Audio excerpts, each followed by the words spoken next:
Hey y'all, welcome back to my channel. I'm Darla and we're going to be tackling two projects today in the front yard. The first project that we're going to be tackling is these 3 queen palm trees in this garden bed right here in our front yard. Now y'all, what we're going to be doing is, as a general rule, we don't just come out here to trim on our trees or these palm trees, like I said, just willy-nilly. There are specific reasons why we trim these queen palm trees. Now, queen palm trees, while there are a lot of different variety of palm trees, queen palm trees do not naturally shed their fronds. So periodically you have to come out and you have to check out what's going on in the palm tree. Now, for example, I'm going to go ahead, Robin, if you want to just go ahead and show right here, try to get as close as you can. There is a bloom that just recently came out. It's the bloom that actually has all the little yellowy flowers, and there's a bunch of bees all swarming around them. But that guy just came out, and in a couple of weeks, he's going to start opening up really big, and then eventually he is going to go ahead and go over here, Robin, and show this right here is the stalk of little green fruits actually that will emerge from those flowers, and those green berries will eventually turn into a orange fruit. And at that particular time, that is when things get really messy. And so what is happening is those, as the fronds start, coming down and they start, naturally dying, those big stalks of fruit will eventually fall to the ground. And that is what you want to try to get in front of. You want to make sure that you are trying to get those berries out before that happens. And two reasons why. Number one, I've got all these beautiful things growing in this flower bed underneath. And when those stalks fall, they are so heavy. And we have actually had some casualties with, some of the crotons and even my copperbush. As a matter of fact, down here, we've got some of these boots that have fallen off, and they're bulky and heavy as well. But it kind of fell in the corner over here on my copperbush, and it kind of, knocked one of the limbs off. So that's not as a big deal. We can trim that up. But I certainly don't want that happening on a larger scale. So Robin and I are going to get up there, and we're going to go ahead and try to get those berries down. Now, as for the bloom stalk, we're probably going to leave that alone because he's just newly opened and he's really close to another healthy frond. And we want to definitely make sure that we don't cut into that healthy frond, because then that could perpetuate a little bit of an issue with like a disease or a fungus, and we certainly don't want that. So anyway, the other thing is over here, Robin, go ahead and show this here. This frond right here, he's hanging on the ground. He is, turning like a yellowy brown. He was obviously very green at one point, but his cycle went from, yellow, and he's going into a brown. And theoretically, y'all, I could go ahead and I can cut him off. Now, there are times that sometimes I'll just say to Robin, let's just wait for another week or so. We'll let it hang on the ground and we'll just move it to and fro as we're mowing the lawn and everything. And the reason why I choose to do that is because after a lot of research on these palm trees, I have come to learn that the nutritional value in the palm trees actually is in the frond. And so whenever you're cutting off, fronds that are not completely dead, what's happening is you are taking away the nutritional value, or you're taking away the nutrition in that palm tree, thereby possibly perpetuating a deficiency in that palm. If you are starting with a really healthy queen palm, and I think that these palm trees in our front yard are very healthy for the most part, they're really green and they're not showing any signs of potassium or magnesium deficiencies or anything like that. That is very common here in South Florida. So theoretically, we can take this palm off safely without having to worry about creating a really big problem with potassium deficiency. So we're going to go ahead and we're going to take that guy off. So what I'm going to do is real quick, the second project that we're going to be working on right after we take care of these palm trees is, Robin, I'm just going to go ahead and focus in on my planter. Recently, I purchased a planter from a local nursery here, the Mariposa Nursery. It is an absolutely beautiful, solid concrete planter that we found.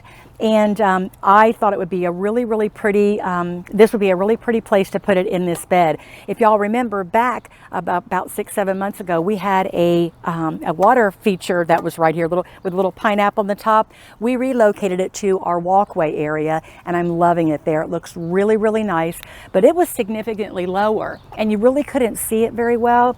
But this guy, he is up, he is large, and obviously he has no water, but we're just going to go ahead and plant him up with some really beautiful things. So definitely stay tuned to see what I'm going to be putting in there.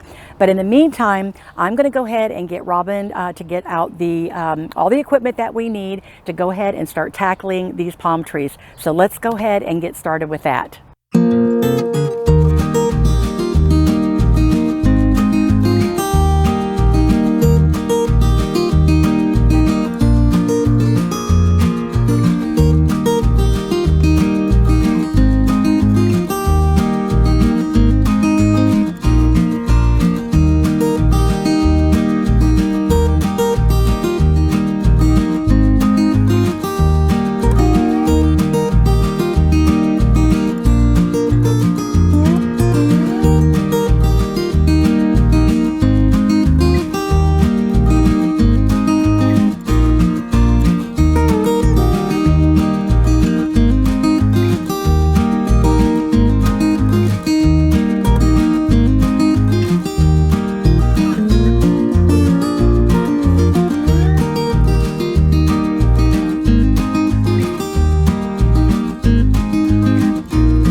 So we've got all the palm trees cleaned up and they look absolutely gorgeous. So now it's time to get this gorgeous concrete planter all planted up.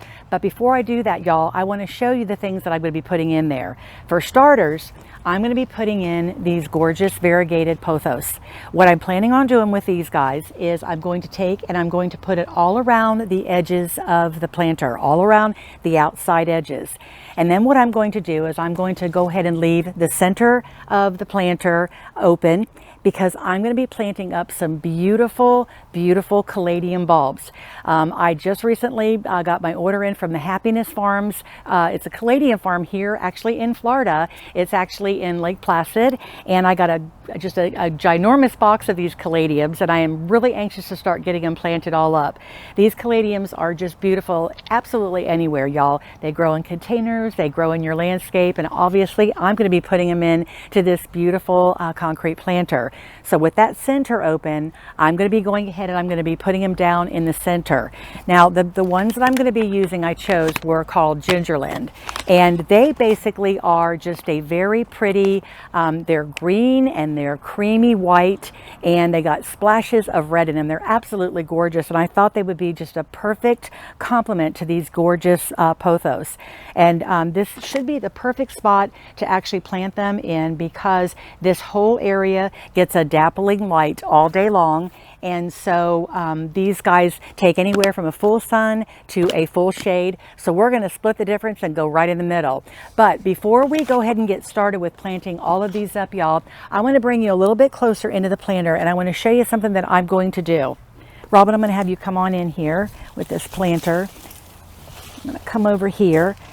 Now what we've done is, obviously this concrete planter is quite huge. It was just heavy as heavy could be, but we've got it in place. And obviously those those pothos and the Caladium bulbs, they're not going to require like this much dirt. This is a very, very deep planter. So instead of filling the whole thing up with dirt, it's going to save a little bit of money too, not having to use all that dirt unnecessarily.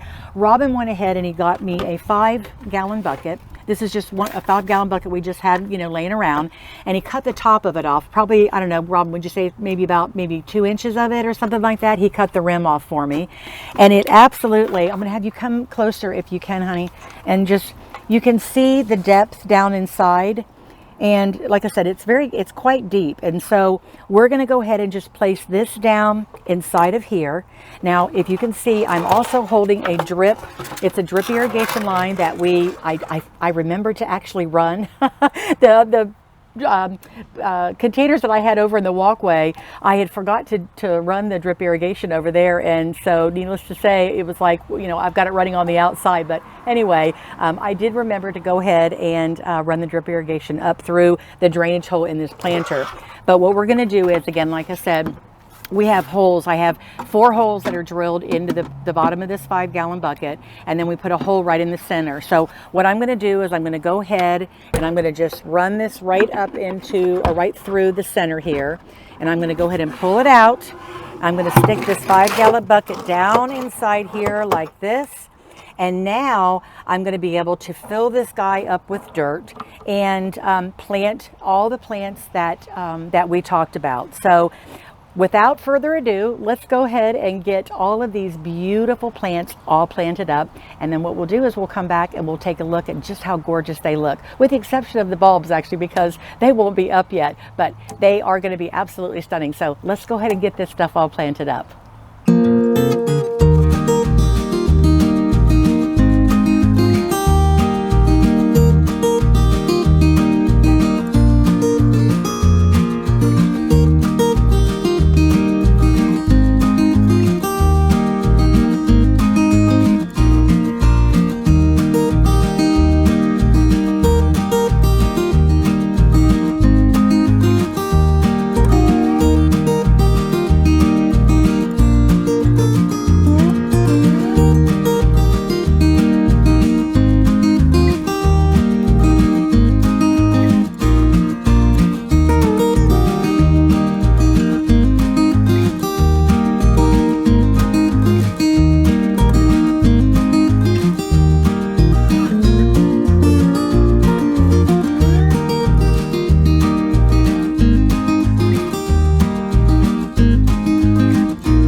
Okay, you guys, I'm all finished. I didn't think it would look like a whole lot with just having the pothos in there by themselves without the Caladium bulbs, all, popped up and beautiful yet. But these pothos are absolutely gorgeous. I found them at Walmart, our local Walmart here, and they were absolutely gorgeous. And I felt bad for them because we had just had a heavy rain in that nursery, or we had a heavy rain, I should say, in our area. And in that nursery, they didn't have someone out there, dumping all of the, all the water that accumulated in the pots and stuff that didn't have holes in them. So I was just buying up these pothos and I was dumping them out. But y'all, honestly, they look absolutely gorgeous. I'm absolutely loving it. And actually, we're going to get a storm actually right now. It feels so great out here, but I cannot wait until these caladium bulbs start, peeking their pretty little heads up. Again, they are the gingerlin white lance leaves, and I've got them here in the middle, and I have them in between each of the pothos. I wasn't going to originally do that, but I did have enough room to do that. And so all I have left to do is just take my drip tube and go ahead and put a couple of emitters on here and then get it all watered in and just wait for the beautiful results. So you guys, I certainly hope that you enjoyed this video today, watching Robin and I trim up these, these queen palm trees, because they are absolutely gorgeous. And then coming in and planting up this gorgeous concrete planter that we got a couple of weeks ago. And if you are enjoying the content, I'd sure would appreciate a thumbs up. And if you haven't subscribed to the channel yet, please be sure to do that. And we will plan on seeing you guys in the next video. Bye.